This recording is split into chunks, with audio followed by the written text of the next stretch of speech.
செங்கோலை வச்சாங்க, வைக்கும்போது நிறைய விமர்சனங்கள் செஞ்சீங்க, எல்லாம் சரி. பட் இப்போ வச்சதை எடுங்க அப்படின்னு சொல்றது ஒரு படி ஜாஸ்தியா போற மாதிரி இல்லையா? என்னதான் இருந்தாலும் அது நம்மளுடைய தமிழர் பாரம்பரியம், அதை இங்க வச்சிருக்காங்க, சரி இருந்துட்டு போட்டுமே, அதை எடுங்கன்னு சொல்ற அளவுக்கு என்ன? அதாவது அது வைக்கப்பட்ட பொழுதே எங்களுடைய எதிரொலி ரொம்ப இருக்கு. எதிரொலி ஓகே, செக் பண்ணிக்கிறேன் சார். பேச முடியுதுங்களா? அந்த எனக்கு பேச முடியுது, ஆனால் ரொம்ப தொந்தரவா இருக்கும். அதாவது செங்கோல் வைக்கப்பட்ட பொழுதே அதற்கான எதிர்ப்புக்கான காரணத்தை எங்களுடைய கட்சி தெரிவித்தது. எங்களுடைய கட்சியுடைய பொதுச் செயலாளர் தோழர் சீதாராம் யெச்சூரி அவர்களும் பதிவுகளை வெளியிட்டார். கட்சி ஏடாகிய பீப்புள்ஸ் டெமோக்ரஸியும் ஏன் எதிர்க்கிறோம் என்பதை தெரிவித்தாங்க. ஆகவே அந்த எதிர்ப்பு தொடருது. இப்போ தேர்தல் முடிஞ்சு வந்திருக்கும் பொழுது மக்கள் எதிர்கட்சிகளுக்கும் கணிசமான உறுப்பினர்களை தந்து அனுப்பியிருக்காங்க.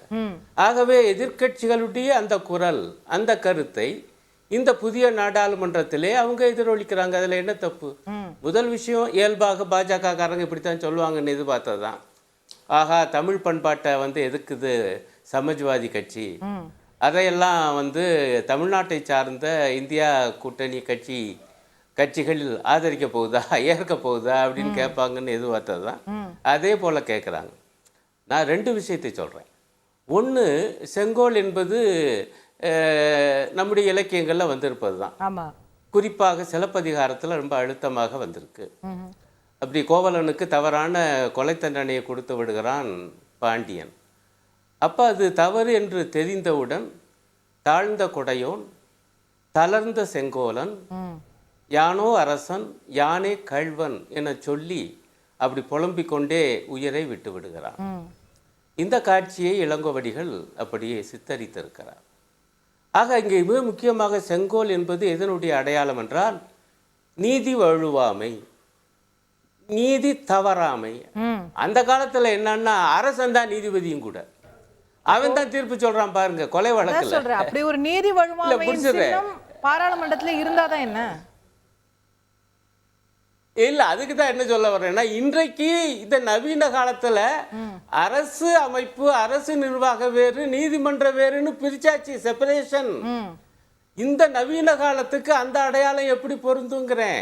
அதனாலதான் சொல்றோம், இது மன்னராட்சியுடைய அடையாளம். நம்ம வரலாற்று மக்களாட்சி ஒரு சின்னம் தானே. இப்ப யாரும் அங்க செங்கோலை வச்சதுனால பார்லிமெண்டரி ப்ரொசீஜர் எதுவும் மாற போறது இல்ல. It is just a symbol. ஒரு சிம்பாலிசம் இருந்துட்டு போறதுல என்ன?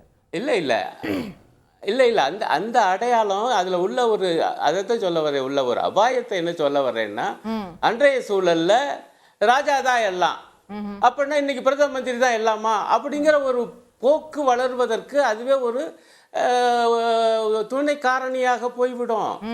இப்ப அதனாலதான் அவங்களும் அதை எடுக்கணும்னு சொல்லும் போதே சமாஜ்வாதி கட்சி அந்த இடத்துல அரசியல் சாசனத்தை வையா, அரசியல் சாசனம் தான் இப்ப நான் சொன்னேன் பாருங்க, அந்த அதிகாரங்களை பரவலாக்கி பிரிச்சு கொடுத்து, ஐயா அரசு நிர்வாகம் வேற, நீதித்துறை வேறையா, நாடாளுமன்றம் வேற, அப்படி தனித்தனியாக பிரிச்சிருப்பா. இதுவே ஒரு பெரிய சாதனை மனிதகுல வரலாற்றுல.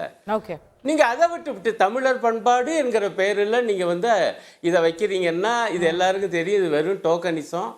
நீங்க உண்மையிலே தமிழை வளர்க்க வேண்டும், தமிழர் பண்பாட்டை காக்க வேண்டும் என்ற ரொம்ப எளிமையான விஷயம் இருக்குது. தமிழை ஒன்றிய அரசினுடைய அதையும் அலுவல் மொழியாக ஆக்க தயாரா பாஜக? தமிழ் பண்பாட்டை காப்பாற்றணுங்கிறீங்க. இப்போ ஆகம கோயில்கள்ல தமிழ் வழிபாட்டு நமக்கு என்னது 22 மொழி, 22 மொழிகளை பத்தி சொல்றீங்க.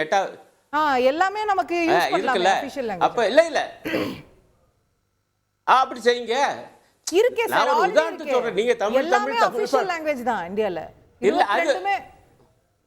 ஐயோ 22 நீங்க அதை எடுத்து அரசியல் சாசனத்தை பாருங்க சகோதரி. 8வது அட்டவணையில வெறும் பட்டியலா இருக்கு. ஆமா, official language of the union is only Hindi.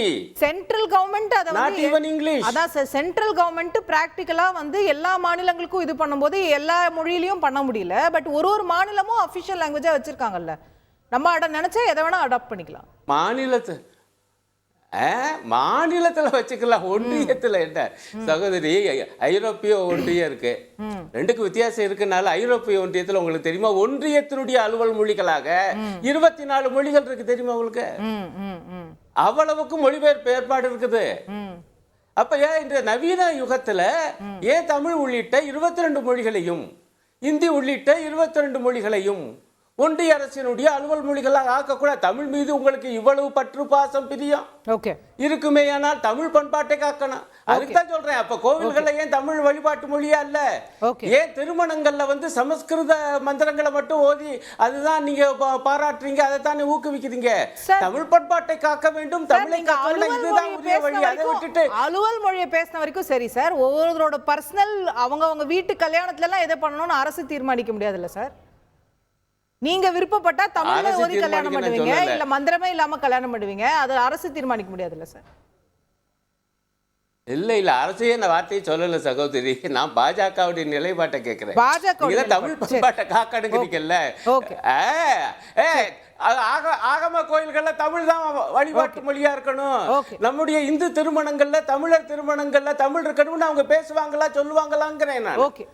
அதானே தமிழ் பண்பாட்டுக்கு உதாரணத்துக்கு சொல்லுவாரு. அப்படி நிறைய பேசிட்டே போலாம். ஓகே, செங்கோல்ல தொடங்கி எங்கேயோ போயிருக்கிறோம். நான் வரேன், மற்றவர்கள்ட்டையும் போயிட்டு வரேன். திரு ஆசீர்வாதம் ஆச்சாரி, இன்றைக்கு இருக்கக்கூடிய டெமோக்ராட்டிக் கான்ஸ்டிடியூஷனை அங்க வைக்கிறது சரியா இருக்குமா? நம்ம மக்களாட்சியின் பிரதிநிதியாக அங்க ஒரு அரசியல் சாசன புத்தகத்தை வைக்கணுமா, மன்னராட்சியின் மிச்சமாக இருக்கக்கூடிய செங்கோலை வைக்கணுமா? நியாயமான கேள்வி தானே. வணக்கம் அசோகா. நீங்க கொடுத்திருக்கிற அந்த தலைப்பு வந்து செங்கோல் எதிர்ப்பில் எதிர்கட்சிகள் அர்த்தமுள்ளதா அரசியலா? ஆக்சுவலி அரசியலாக்குற இந்த ஒரு சூழ்நிலை தான் நம்ம இன்னைக்கு பார்த்துட்டு இருக்கிறோம். இன்னைக்கு வந்து என்ன நாள், அதாவது புதிதாக தேர்ந்தெடுக்கப்பட்ட ஒரு அரசு, அந்த அரசினுடைய முதல் நாள் அந்த அவை கூடியிருக்கிற சமயத்துல ஜனாதிபதி வந்து அந்த அவைக்கு உரையாற்றுகிறார். கடந்த 10 வருடங்களாக மோடி அரசு செய்த சாதனைகள், அடுத்து 5 ஆண்டுகள் என்னென்ன சாதனைகளை செய்ய இருக்கிறார்கள், இதுதான் வந்து அவங்களுடைய ஸ்பீச்சோடைய ஒரு முக்கியமான வந்து ஒரு அம்சம். இப்போ நம்ம அதை விட்டுவிட்டு நம்ம எதை பத்தி பேசிட்டு இருக்கிறோம்? செங்கோல் பத்தி பேசிட்டு இருக்கிறோம். இது வந்து சமாஜ்வாதி பார்ட்டியும் சமாஜ்வாதி பார்ட்டி சேர்ந்திருக்கிற அந்த இந்தி கூட்டணியை அவங்க திட்டமிட்டு நடத்திய ஒரு அரசியல் நாடகம் தான் நான் பாக்குறேன். இப்போ பேராசிரியர் அருண் அவர் மேல எனக்கு மிக அதிகமான மரியாதை உள்ளது. ஆனால் அவர் வந்து எந்த இடத்துல ஒரு முக்கியமான ஒரு இடத்துல வந்து அப்படியே நழுவி போறார். எங்க போறார் அப்படின்னா, அவர் சொன்னார் பாத்தீங்களா, செப்பரேஷன் ஆஃப் பவர். நான் ஒத்துக்கிறேன், எக்ஸிகியூட்டிவ், ஜுடிஷியரி, பார்லிமெண்ட். ஆனா எந்த பார்லிமெண்ட் வந்து சட்டத்தை இயற்றுகிறதோ அந்த சட்டம் வந்து செல்லுமா செல்லாதான்றது ஜுடிஷியரியோட வேலை. இப்போ சட்டம் இயற்றப்பட வேண்டிய இடத்திலேயே நம்ம ஒரு தவறு செஞ்சுட்டோம்னு வச்சுக்கோங்களேன், அந்த தவறுக்கு பொறுப்பேற்க வேண்டியது அரசு, அந்த அவையில உள்ள மக்களவை, மாநிலங்களவை, அங்க உள்ள உறுப்பினர்களுக்கும் அதுல வந்து சம பங்கு. இப்போ பிரிட்டிஷ் பாராளுமன்றத்துல சொல்லுவாங்க, அந்த பாராளுமன்றம் வந்து நினைச்சிச்சுன்னா ஒரு ஆணை நாளையில இருந்து அவங்க பெண் அப்படின்னு வந்து முடிவு பண்ணி அந்த மெஜாரிட்டியா வந்து எல்லாருமே ஓட்டு போட்டு தீர்மானம் பண்ணிட்டாங்கன்னா அடுத்த நாள்ல இருந்து அவங்க பெண்கள் தான். அதே மாதிரி பெண்களை ஆண்கள்னு முடிவு பண்ணி ஒரு தீர்மானம் போட்டுட்டா அது வந்து அந்த மெஜாரிட்டி தீர்மானமா இருந்தாலும் சரி அது வந்து ஆண்கள் தான். ஏன்னா பாராளுமன்றத்துக்கு அவ்வளவு பவர் உள்ளது. அதுதான் அதை வந்து சொல்ல வராங்க. இன்னைக்கு இந்திய பாராளுமன்றத்துல புதிதாக கட்டடம் கட்டப்பட்ட பொழுது திரு நரேந்திர மோடி அவர்கள் அந்த சரியான அந்த அம்சத்தை, அதாவது அந்த இடத்துல எப்படி பாண்டிய மன்னன் அந்த இடத்துல தவறு செய்து கண்ணகிக்கு சரியான ஒரு நியாயம் கிடைக்காத அங்க இருந்தான் பார்த்தீங்களா, அது மாதிரியான ஒரு சூழ்நிலை சட்டம் இயற்றக்கூடிய அந்த பாராளுமன்றத்தில் உருவாகக்கூடாது. செய்திகளை உடனுக்குடன் தெரிந்து கொள்ள உடனே சப்ஸ்கிரைப் பண்ணுங்க.